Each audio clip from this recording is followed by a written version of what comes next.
Good evening, everyone, and a very warm welcome to this very special session, HR Careers from Classroom to Boardroom.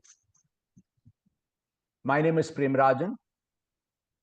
I'm a professor in the Human Resource Management and Organizational Behavior areas of XLRI. And I've been working with XLRI for a little over 3 decades. And today's panel, it's not about theory that we are going to discuss with the panel or any statistics related to placement. It's going to be about journeys. Journeys that began in the classrooms of XLRI and continued into organizations, industries, and roles that are shaping the future of work. Needless to say, we have with us a wonderful panel of alumni who graduated between 2004 and 2025, each representing a different era of HR. And together, they bring the story of how HR has evolved and how XLRI as an institute continues to be the cradle of HR leadership. So, panelists, welcome once again. And before we start, let us do a quick round of introductions. Maybe you could talk about your batch, your current role, of course, and one word that captures your MBA days at Excel. So over to you.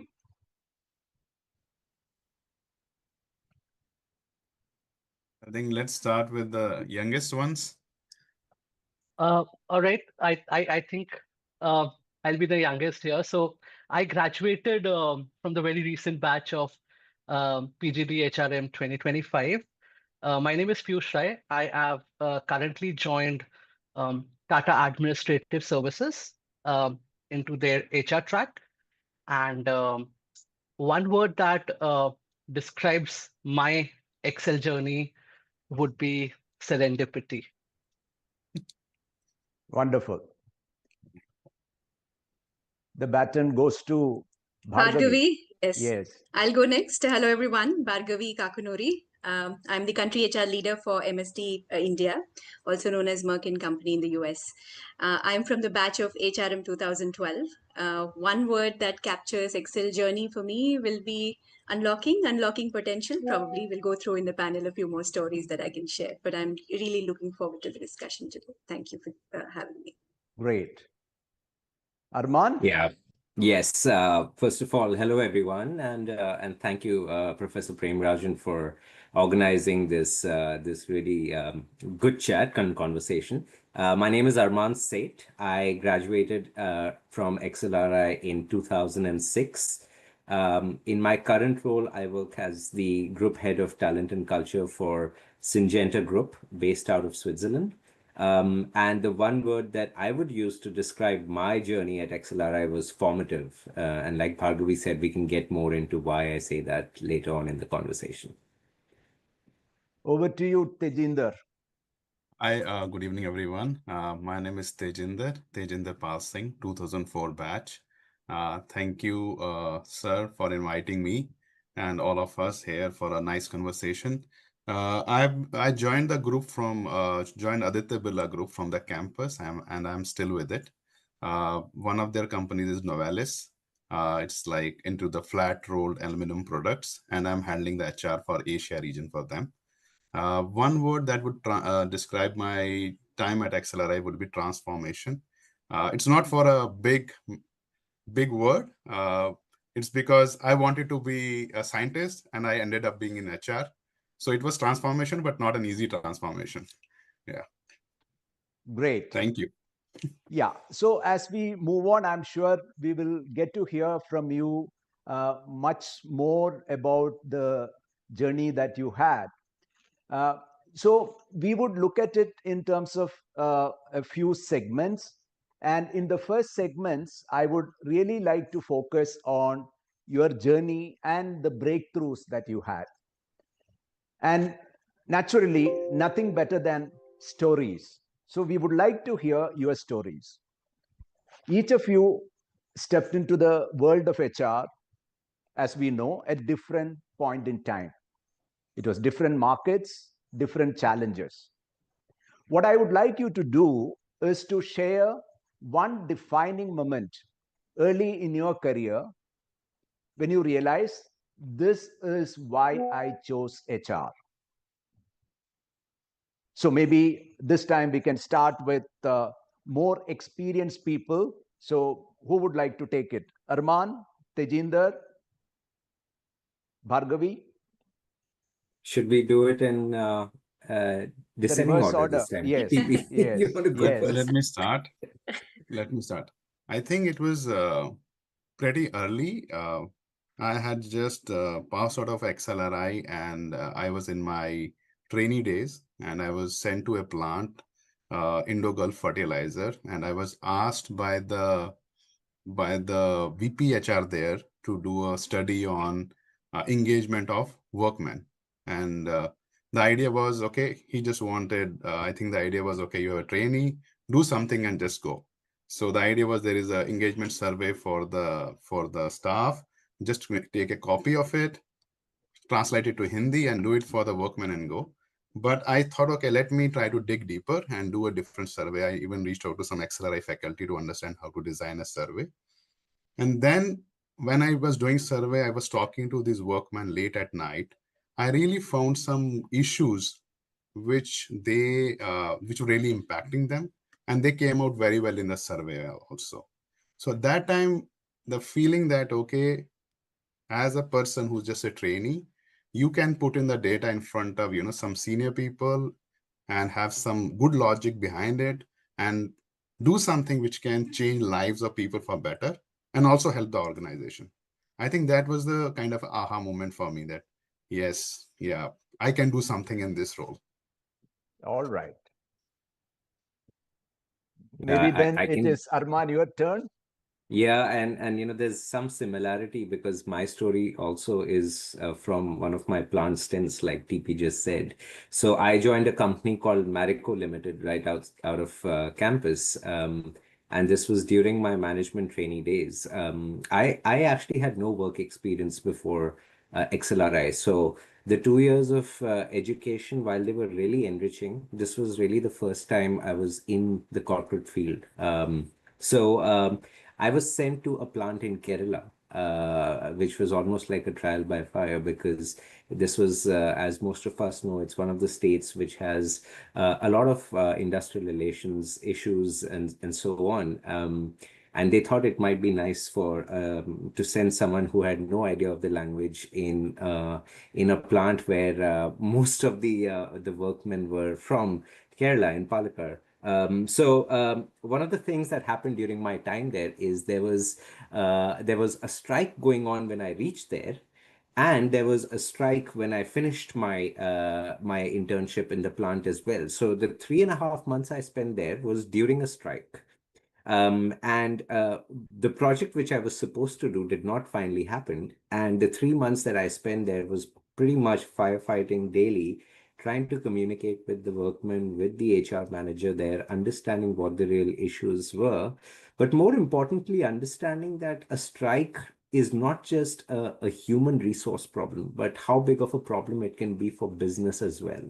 Seeing that business side of things and the connection to what HR and business is compared to what you read in the books was really a aha moment for me. And from that day on, one of the things I always try to do is connect whatever we do in HR to business. And so that was kind of the light bulb moment for me. Wonderful. How about you, Bhargavi? And it's by coincidence that we picked all plant examples. Okay. I think all of our formative years were the first couple of years in plant, and hence, it's just by coincidence that we picked up plant examples. So my first stint after XLRI was also in a plant. I was working for Procter & Gamble for more than a decade. My first assignment was in a plant, and I was in a slightly we were facing the challenge where expecting a business growth, there was a heavy recruitment that happened. We had brought in a lot of employees onto the manufacturing line. And the year after, the volumes did not materialize. And hence we were in a situation where we had to look for opportunities for these employees. And the plant was up north, and there were opportunities within the company in a plant down south. So the situation we were in, we had to find, in a traditional sense, you would sit in a boardroom, conference room, look at what should be the plan. This should be the plan. Let's do this.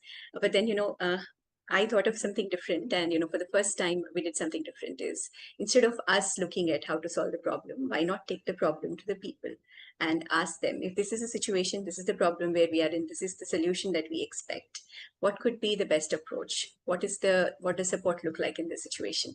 And it could go anyways, right? Imagine that this could just go anyways. But, in that moment, I felt that, having that trust, sometimes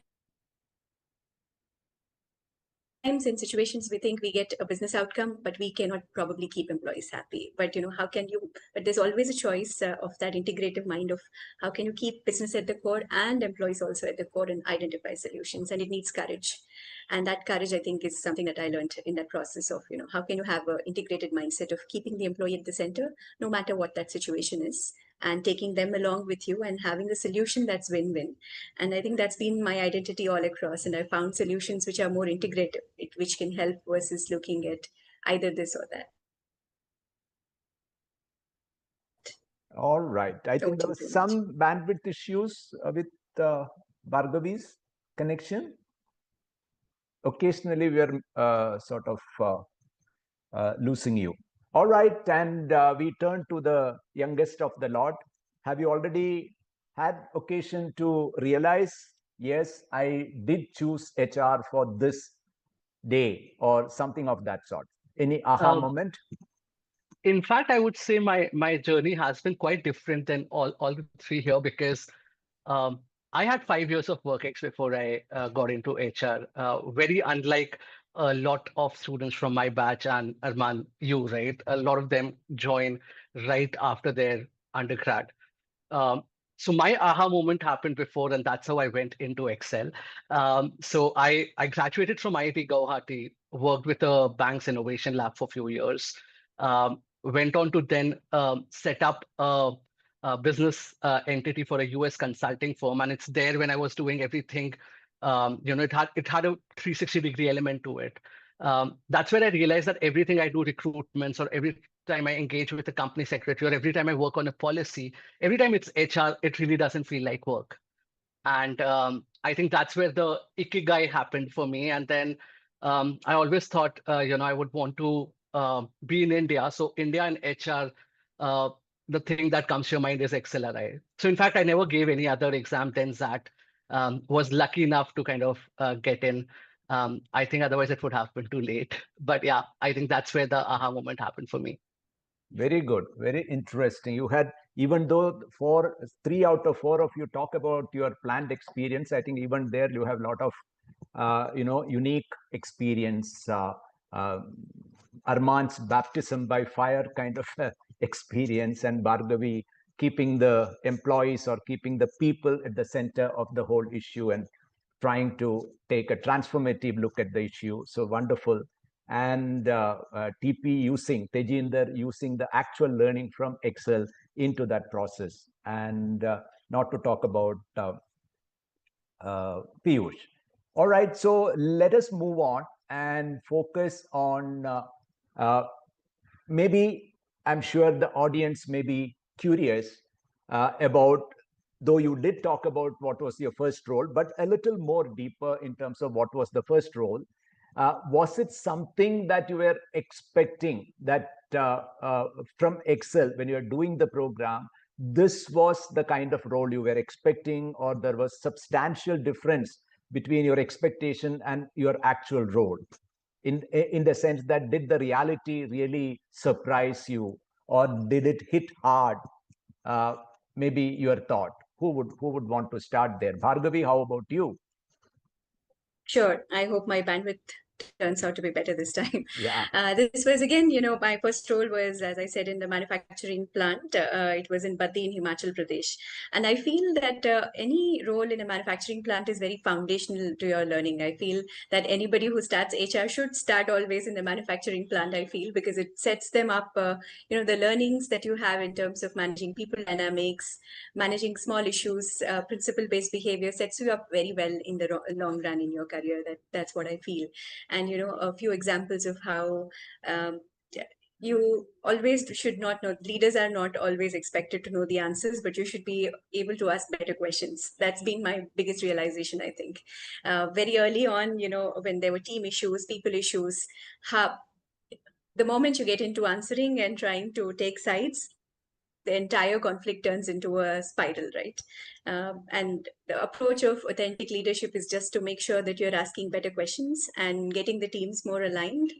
Those were some of the learnings initially I had as part of my, my first role. And that's what I would say, pretty much. All right. Okay. So who found something significantly a stark difference between the expectations and the reality? Who? Yeah, you want to go now? Piyush, over to you. All right.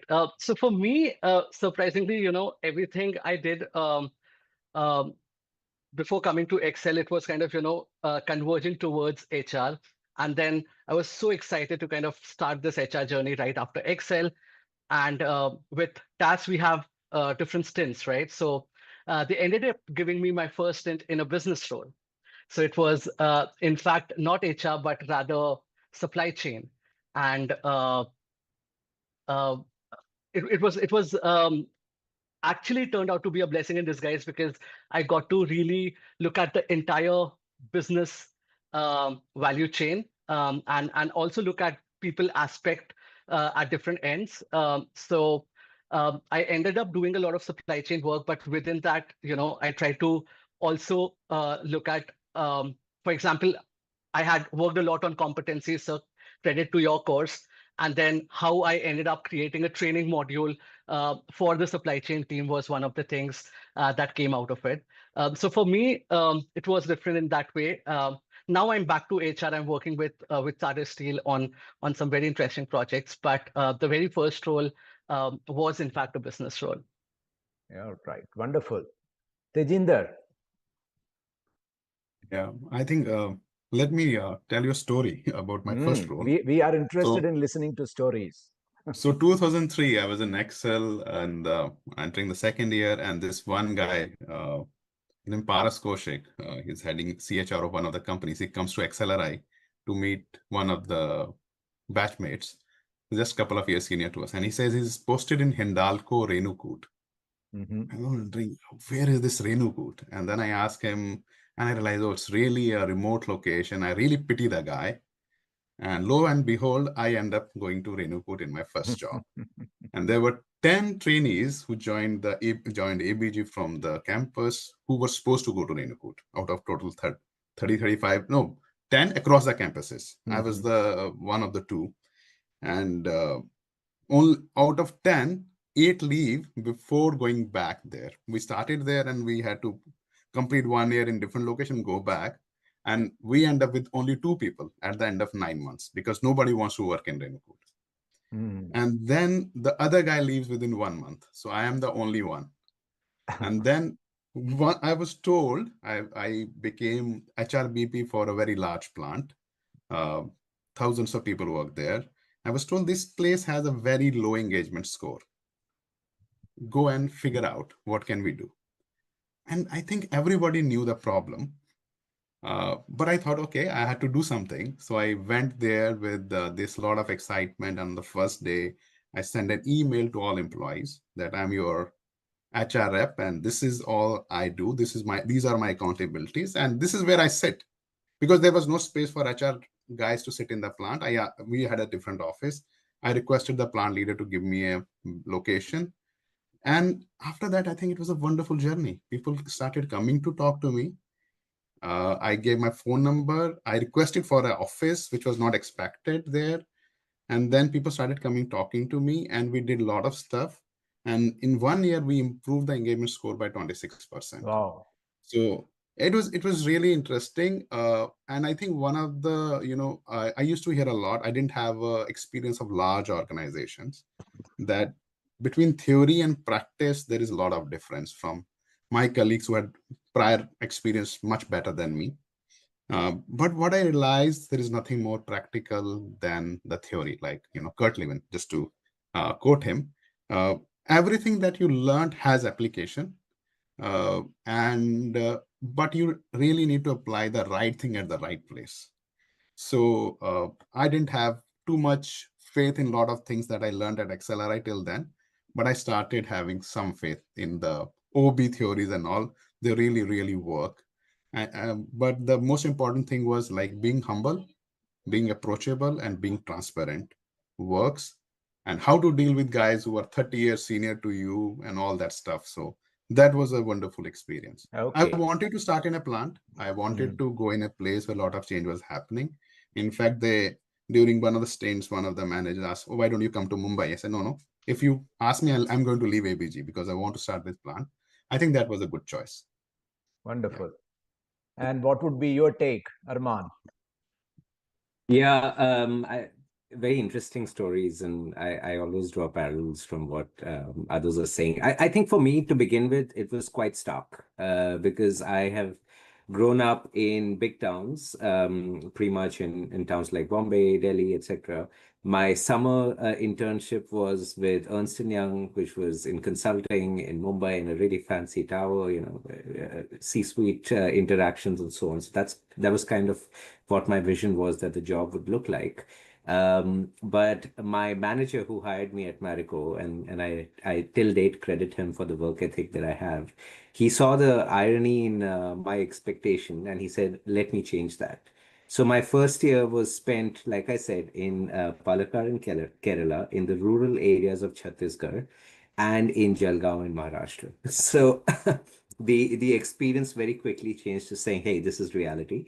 But more importantly, I think continuing my theme of connecting HR to business, my first real role after the management trainee stint was in sales HR, where I was working with a pretty demanding regional manager. And I think things were a little different then. People were not as politically correct and nice as they are these days. So the way I had to personally learn the business, learn practical applications of HR, like Tejinder was just saying, was very quick. I had to make that shift very quickly, both in terms of my own mindset of, here's what reality is, and I need to perform in this new reality.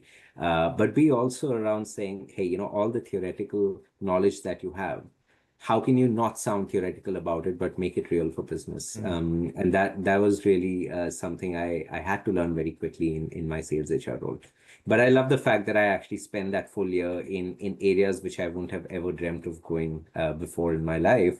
And having those experiences was truly a foundation in whatever I did going forward in the future. Great. Fascinating stories and perspectives, the diversity of experiences you all have had, but we still find a common thread in terms of HR as a profession that, let us say, constantly asks you to balance people, performance, and perspectives.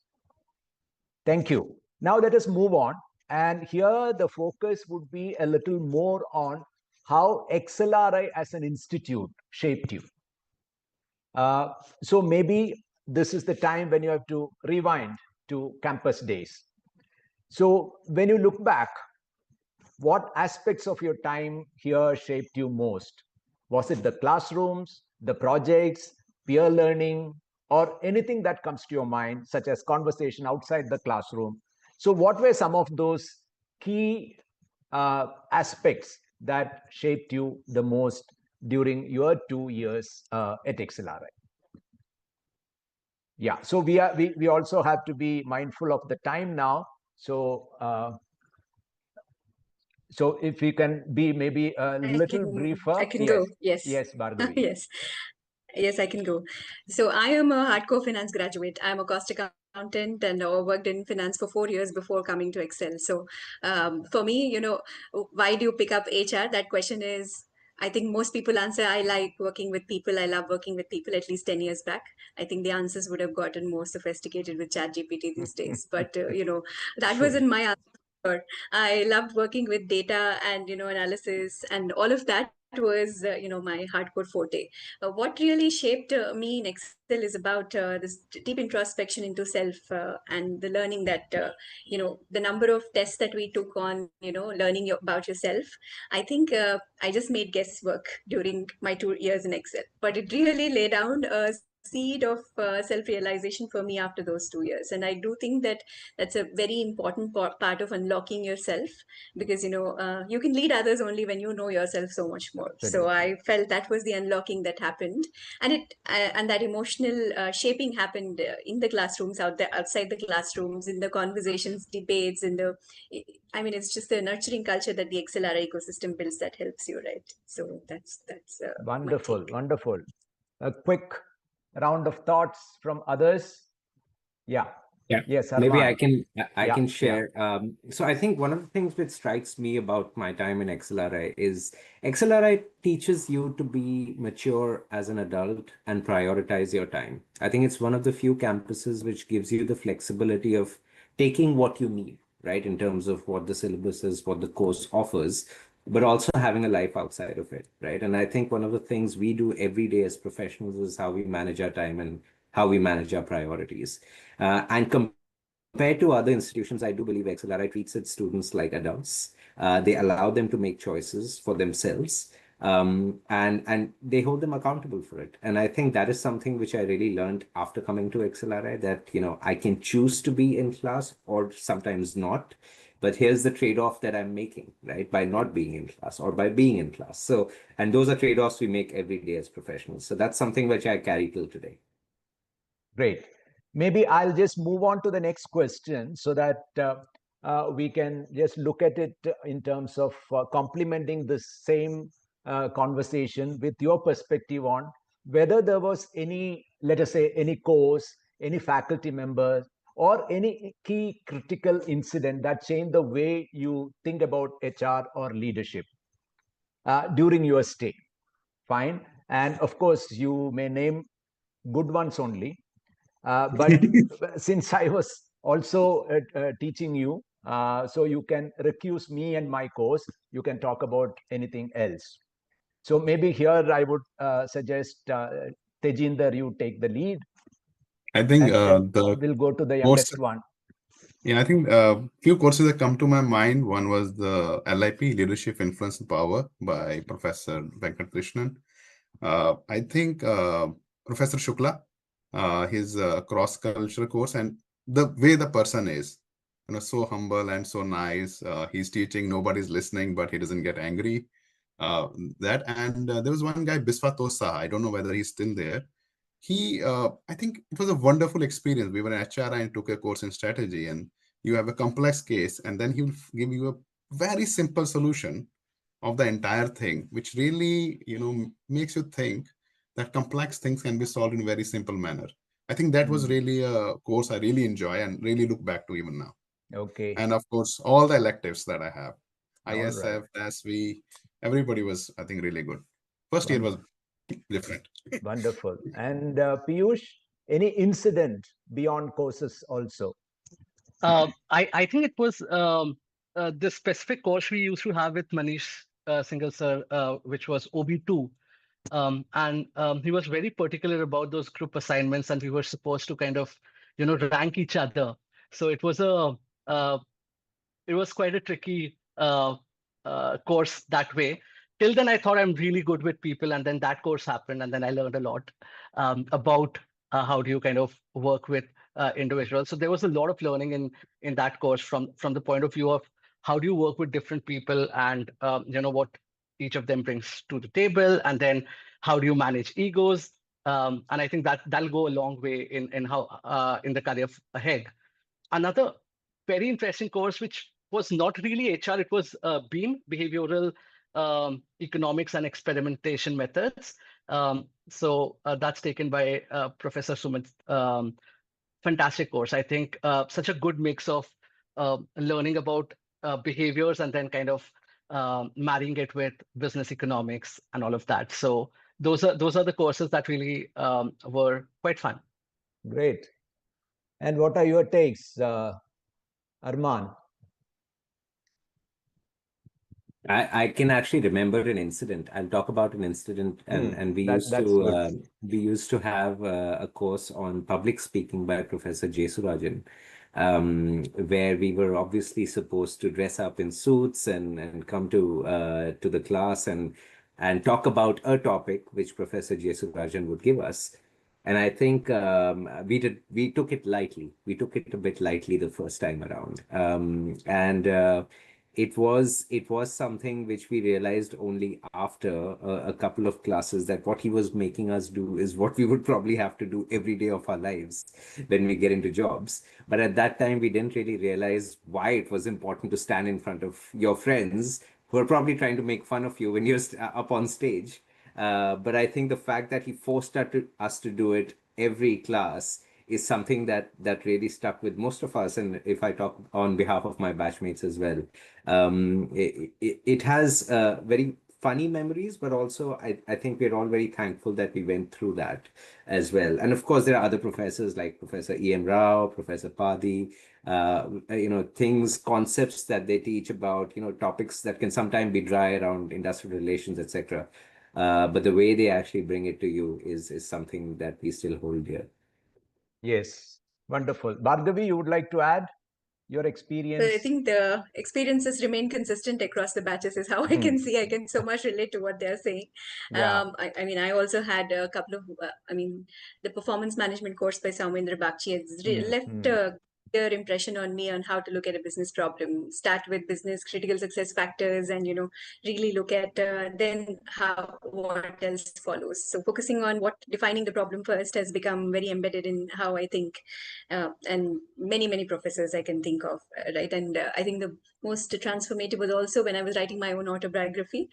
Till then I think I've never wrote my autobiography, and the personal narratives that I was carrying, it was so self-reflective. I know by the end of it, I was in tears, and it was really a transformative experience for me. So thank you for that, Professor Premrajan. Yeah, though we are not supposed to talk about MCDs, but yeah. I must confess that your SAR, I've asked quite a few young people to write, not in the job, but people I know who come to me for guidance. I said, why don't you write this report for yourself? Find something yourself, then talk to me. So it's been interesting, really very interesting. Good, very good. There is nothing more practical than a good theory, right? Yeah. All right. So now, as a continuation, in fact, some of you touched upon that.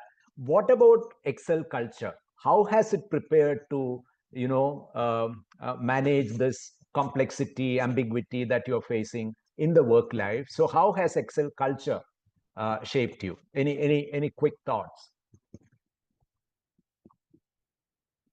Yeah, Bhargavi, then you can start. Yes. Yeah.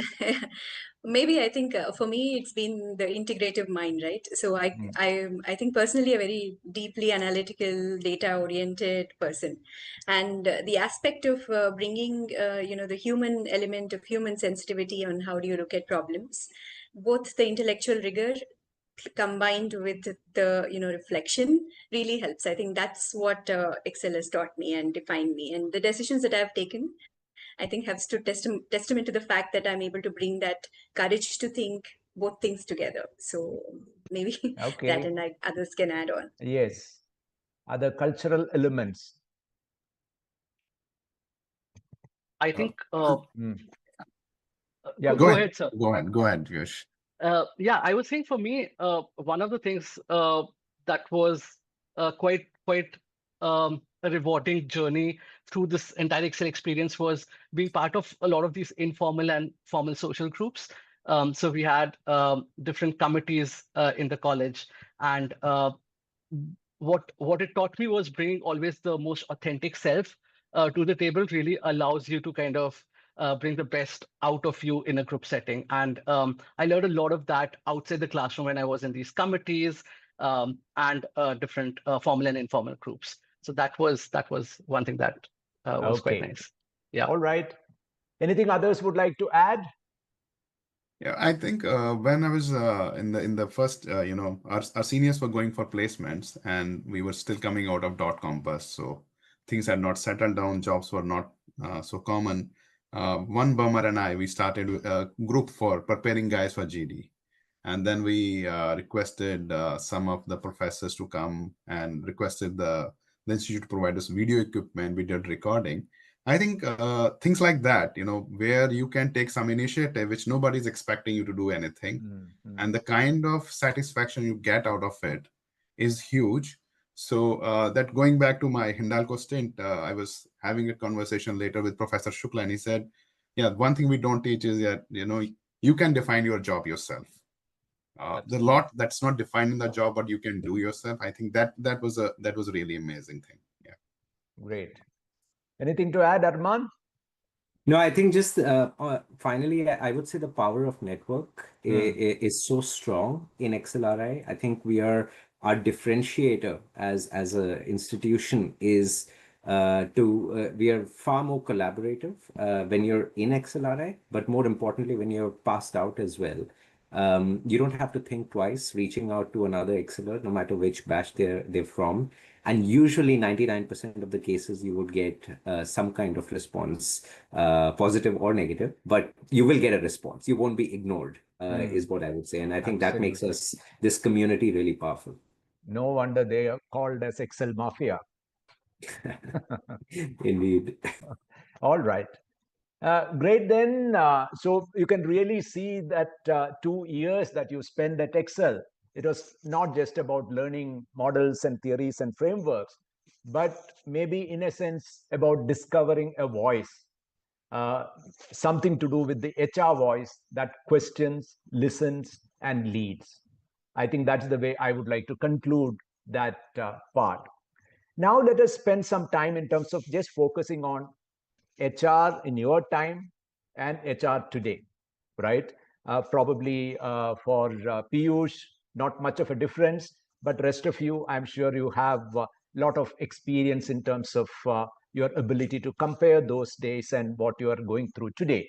So if you compare HR of early years with HR today, what excites you the most about the change that you have witnessed? So who maybe I can Arman, yes, I can give it a go. Yes. I personally feel that there was a lot more operational day-to-day stuff that I personally had to do when I joined the workforce way back in 2006. There was still a lot of personnel management that we did, which is far lesser today.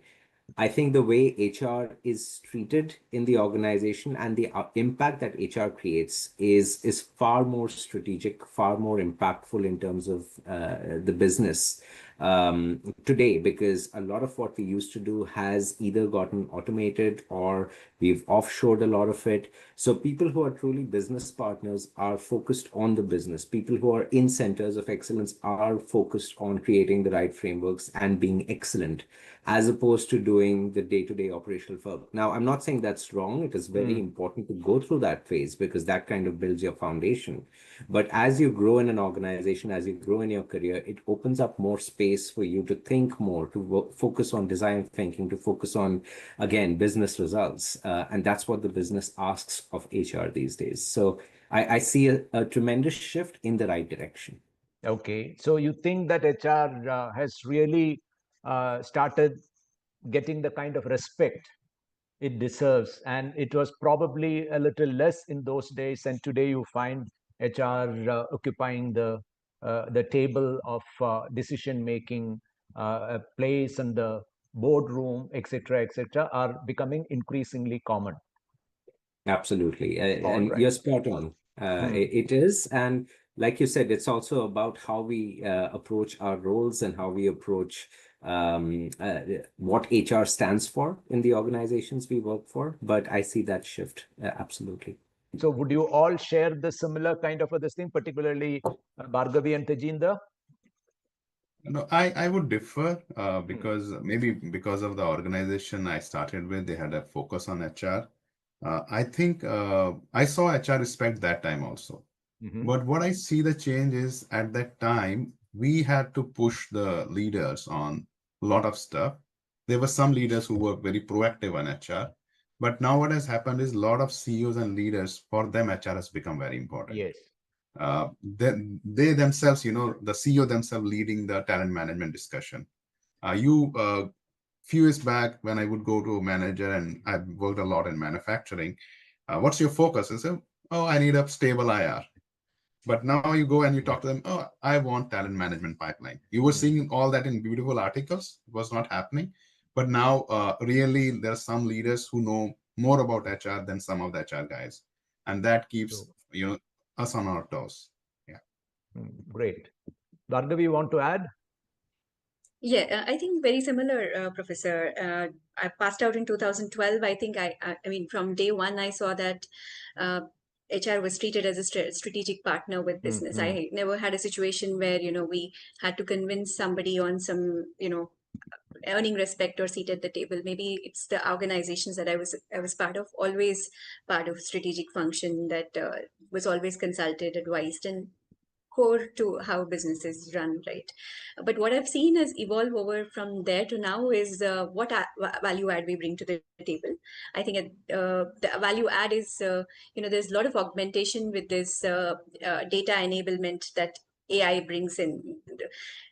10 years back, you would, for analyzing an attrition data, you would look at 10 different Excels, bring all of those skills of Excel sheet, etc., put to use, put a pivot table, show this is are the trends over 5 years, these are the insights, etc. That happens in a minute today with all the sort of, everything coming to the table. So where we add value is evolving in terms of the skills that we bring to the table, and how we add value on what insights that we bring to the business is evolving. That's how I look at it. So some critical skills to be built so that, we remain engaged as we go through.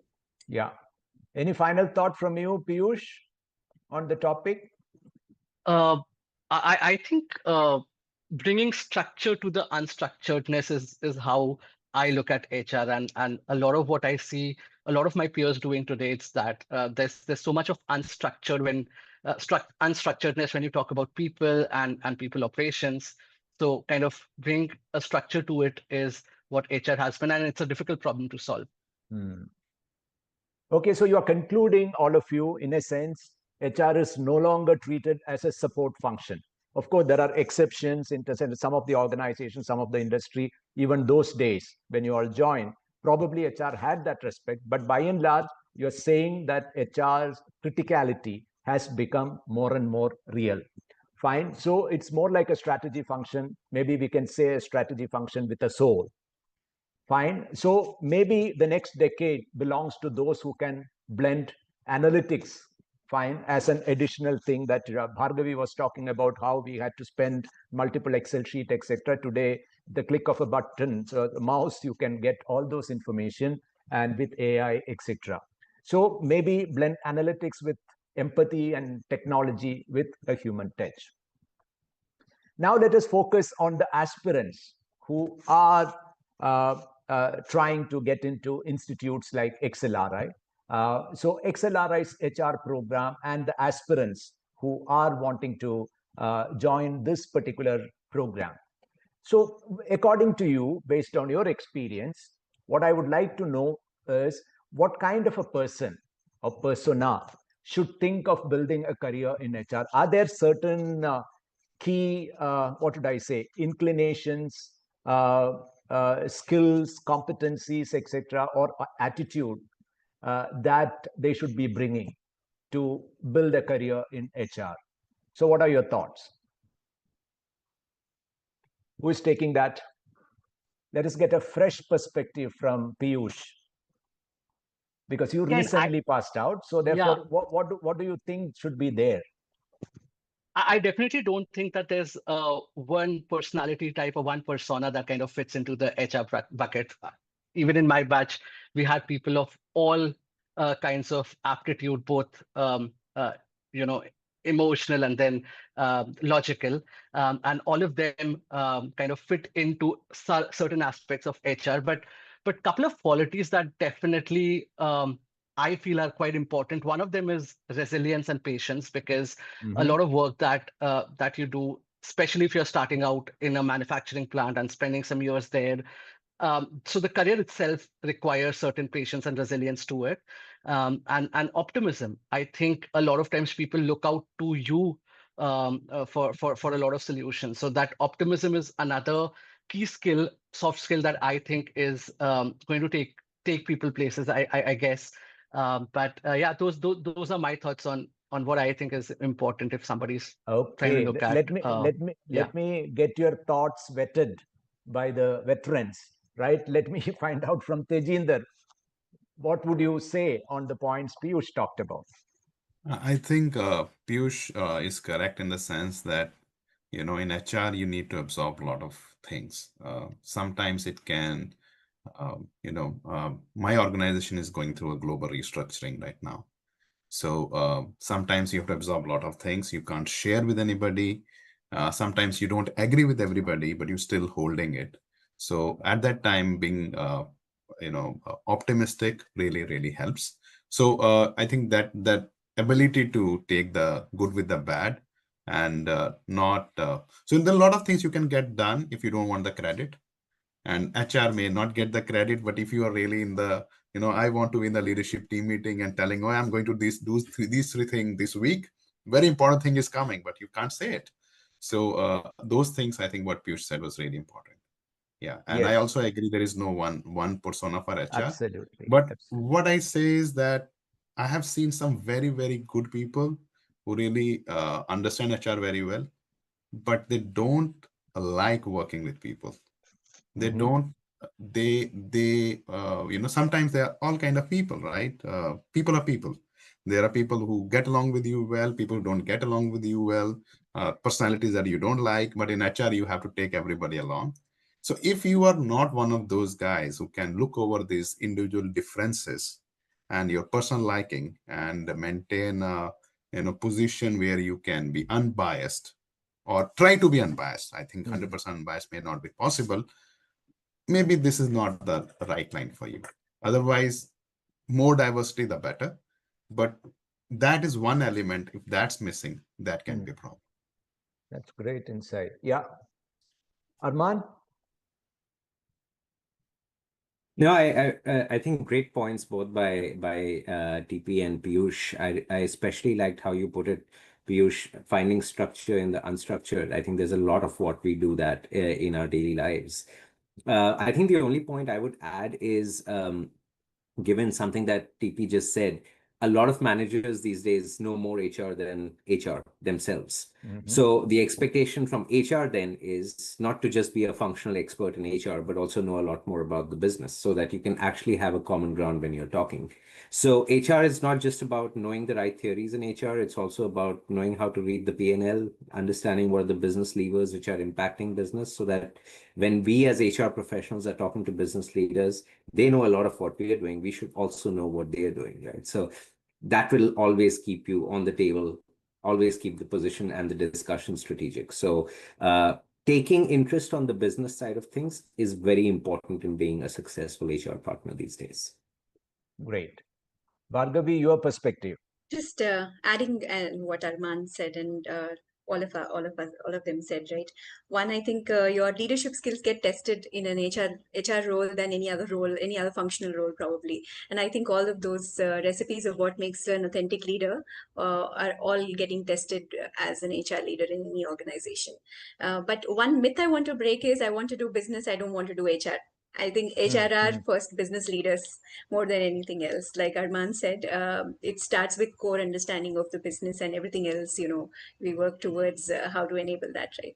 So don't go with the mindset that HR means not business. It's actually core of what we do is business.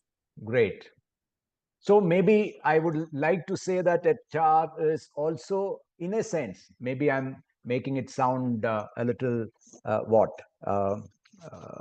hi-fi. Maybe it's a calling, and for those people who want to shape the organization and touch lives. I would also reiterate the point that Tejinder mentioned. Your interest in people and ability to be unbiased, or at least conscious of your bias and trying to minimize that bias and being more and more unbiased. That may be an important thing. So interest in people. Of course, there is no substitute for understanding business. Everything starts from there. So these are some of the factors that would make successful HR professionals, is what the panel, based on their experience, feels. Now, maybe we are just closing towards the final segment, perhaps, and this would be something like a rapid round, right? So maybe a one-line answer. So maybe we may not ask everyone. HR will stay relevant only if it continues to. Who will give the answer? It will stay relevant only if it continues to keep human Evolve. first. Keep human. Okay. What was the other one? Keep evolving. Evolve. Yeah. Okay. Okay. Keep evolving. And maybe a little bit futuristic. One word for HR 10 years from now. Augmented with technology, probably, but elevated in human experience. Okay, augmented with technology and elevated in human experience. Wonderful. Yeah. I was thinking of something similar, managed, powered by AI, but managed by humans. Wow. So job would still be there, that means. Yes. And maybe if you could go back to your Excel days, MBA days in Excel for a week, what would you do? A great opportunity. What would you do? I will study OB1. OB1, which you never studied those Because days. because yeah, we didn't have a professor. There was some issue, and the faculty was, and we didn't study a lot of things, and then suddenly you realize, okay, that was really important. Okay, that you started realizing it once you started working. Yeah. Yeah, great. Yes. Others? I would have probably put a little more thought into choosing my electives in year 2. I think I went a bit overboard into the kind of electives I took. But that's something I would definitely like to change. What, you went for all fracs courses or what? Actually, I got too elevated and I went for courses like the economics of business and whatnot, which I think were very interesting. But I don't know if it was as relevant to the work that I do today. And Bhargavi, what would you do? After the tears on my autobiography, I decided not to take further chances. But if I had to go back, Iru sirs had taken a transaction analysis course as an elective in year 2. I would love to take that again. Wow. But I have a cheeky answer, Prem Rajan. I met my spouse. I'm married to an XLR whom I've never met in Excel. Probably if I had a 1 week to go back, probably I would meet him once at Excel. So he was your batch mate or senior? Senior. Okay, wonderful. Yes, Piyush, what would you spend time? I don't know if you guys, if Bishu was there while you were there or Dadu's, I would go back for the Bishu's parathas. All right, wonderful. So we have just about 6 to 7 minutes. So I must thank you all before we spend a little time in terms of looking at some of the questions, because they were allowed to send in their questions in advance. So we have some 40, 50 questions and probably more. But I would just try and look at a few representative type of questions.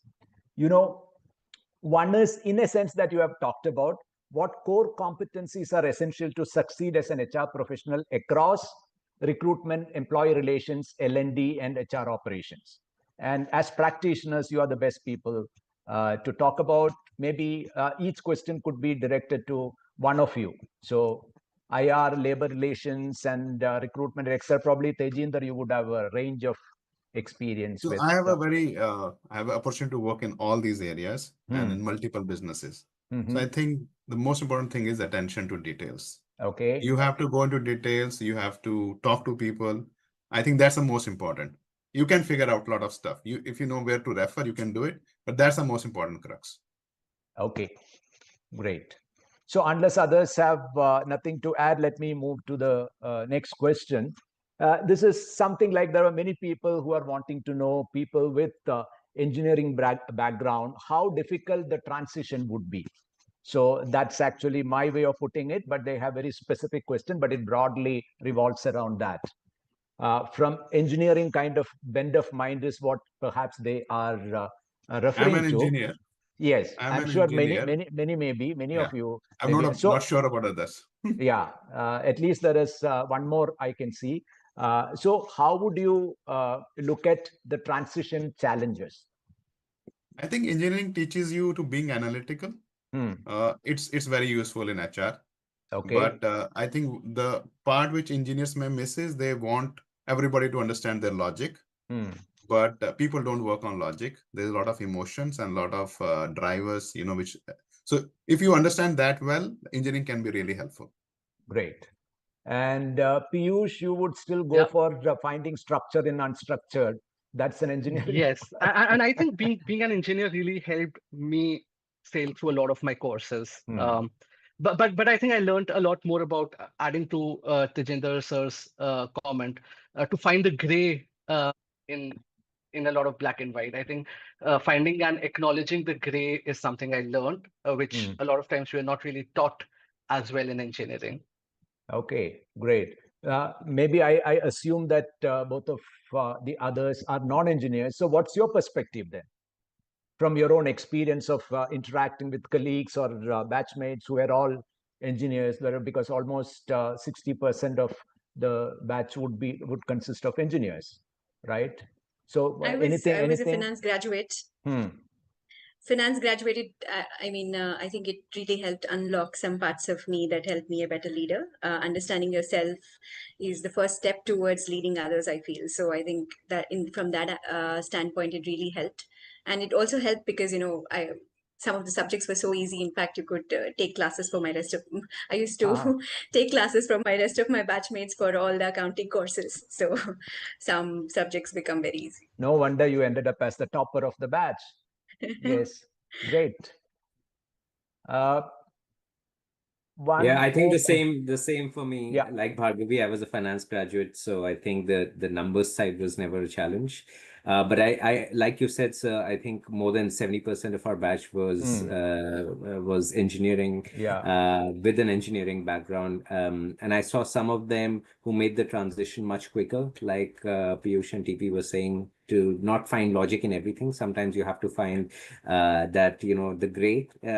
But some of them took time. Some of them tried to find logic in everything, and that's not really how life works, or HR works for that matter. So it's important to be flexible enough and open-minded enough to be open to say there may be a thing that doesn't make quite as much as sense as science does, but it can still be right.